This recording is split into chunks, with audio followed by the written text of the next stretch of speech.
Hello, my name is Collin, My name is Jayson. and this is our Unit 3 podcast on religion and the afterlife. Life, death, and beyond. The dead never Die. Yes. Our main idea is a feeling that there must be more than just death. And our main questions are, why would God create death or make death a factor in life if we're susceptible to change, but not susceptible to death or nothing? Why make death a factor if we simply fear it? Do you have a quote from an article that you want to tell us? Yes, actually, I have a quote from reading number 2, What I Believe About Life After Death, and it is, there is something deep within us that rejects the idea that the road just stops. We feel there must be more. We must be made for more conversations, more laughter, more breaths to take, more miles to walk along the trail. And I thought that after reading this passage, I had to agree and relate to the human concept of change. What makes humanity so unique is that their perceptibility as well as adaptability towards change. It is why we continue to grow and beyond, but specifically persist, which is why it's difficult to accept that the road simply stops. That feeling that there's something deep within us that rejects the idea of stopping is our humanity. It's what makes us us. There's also the feeling that there must be more to our aspirations, more conversations, more laughter, more breaths, more miles to walk along the trail. Is an expression as to how the simple things we do every day mean the most. It is proof that we are truly alive and living, as well as why we think there's more after death. And when connecting this to my own life, I can't really say that I myself experienced death up close, but rather in family or family friends. I'll not get to talking about those people, however, I will talk about what I learned from them, and it's rather simple. YOLO, you only live once, or how I like to think about it, live your life out to the fullest. At the same, I've also come to realize that not everything goes to plan or not everything is perfect, so you make do what you got and live your life out to the fullest. I can't name every experience that I've had with this mindset, but if one fun one comes to mind, random Medusa ride at Six Flags Vallejo. A fear that I have with roller coasters is why I was excited when me and my friends were going to Six Flags during spring break, sophomore year. In short, I wussed on a lot of the rides, going on easy rides, but eventually as I built the courage as well as friends simply forced me to go on it, I eventually went on the ride. Thinking about it, I have no idea how I got on that ride, as I know I was freaking out just thinking about being on it. It must have been an adrenaline rush, and just for some background information, Medusa is possibly the biggest and longest ride at Six Flags Vallejo. We have a really big drop and lots of loops. However, even though I was freaking out in line as well as being the next group on and being locked in, being locked in it, I could only think about how you could only live once. And going on, this ride was something nothing compared to the major accomplishments I was going to make someday in my life, and at this ride it was simply something that I can and get to do in the given opportunity and time I have in my life right now. I can say this to this day, that's one of the most fun rides I've been on in my life, and also thought that loops weren't that big a deal. But getting back to the point, in general, this mindset that I have has helped me get through my daily life a lot, not simply to cope with things I missed out on or what I could have done, rather as a remembrance that God also has a plan for everything that you do, and that if we are willing, we can simply get another chance at it. And what about you, Jayson? What quote do you have from the reading? Well, in the article, Coco and Mexico's Invitation with the Afterlife by Ilan Stephen, he states, Americans approach death with fear, they avoid speaking about it, and they try to hide it. Personally, I do not like the idea of death and do not wish to think about it as a thing that will haunt me forever. I want to go with the Mexican culture where they will accept death because it is inevitable. They know that their loved ones will not be forgotten, and they have an offering in front of their pictures such as candles, bread, or something significant that represents their life. In America, we have things such as Halloween, where people dress up as monsters and make it seem as if these souls are hostile towards everybody. Movies show these ghosts killing people, even if they were innocent.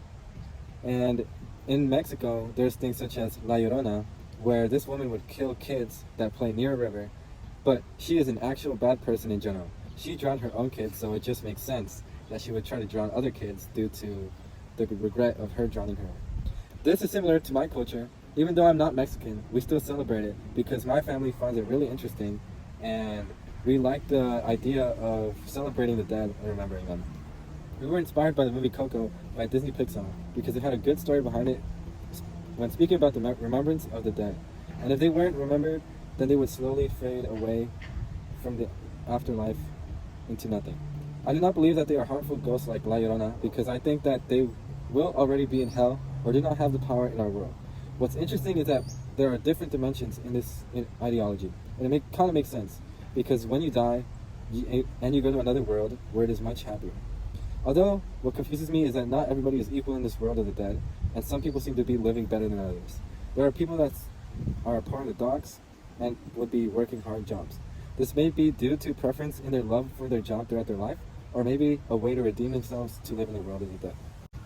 Alright, do you have a video quote you want to share with us? I do actually, and it's from the Perspectives on Death Crash Course Philosophy at Puzzle that we did. If you don't feel some sort of deep sense of loss at what you missed before you were even alive, why should you feel loss at what you'll miss after you die? So reading this quote, I was somewhat confused as to whether the quote meant to say, if you don't feel some sort of deep sense of loss at what you missed before you're dead, over alive, as we couldn't really control or remember then the actions that made our life unique. In other words, why should you feel some sort of deep sense of loss during a time when you made no impact on others or even yourself?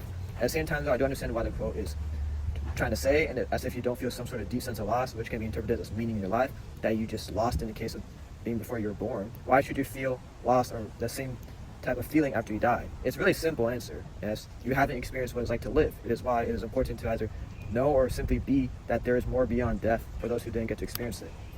In connection to my own life, I can't really say much on how to feel after or even before death, as I'm still living or still experiencing being alive. However, there's one thing from my life that my dad tends to tell me about living, making an impact before death, is that we don't want to die a stupid or meaningless death. It may sound confusing, but I agree with his notion. My dad is someone that I look up to every day, as he's accomplished in both his professional and family and I guess personal life. I won't get into detail to what he does, but I can say with confidence he has very much made an impact in his life, his family, friends, community, and possibly the world.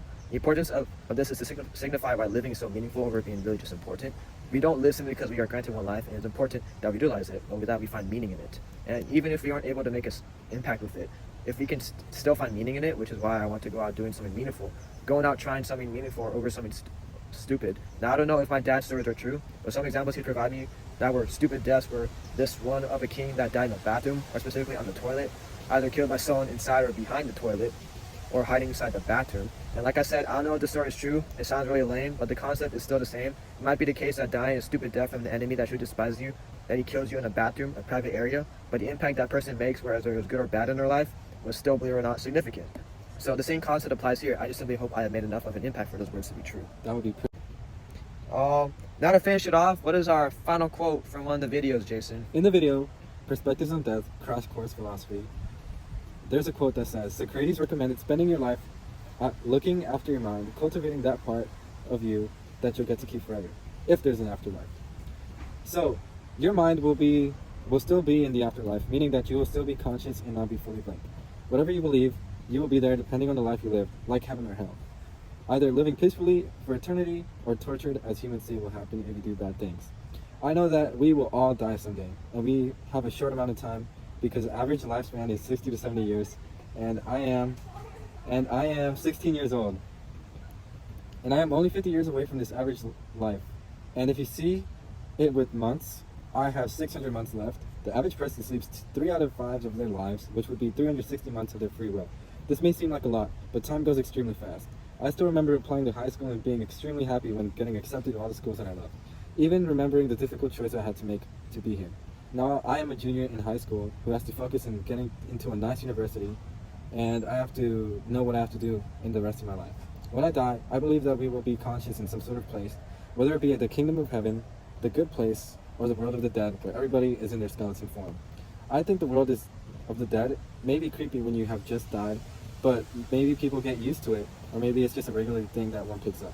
The way I see another human is probably the way they see another skeleton.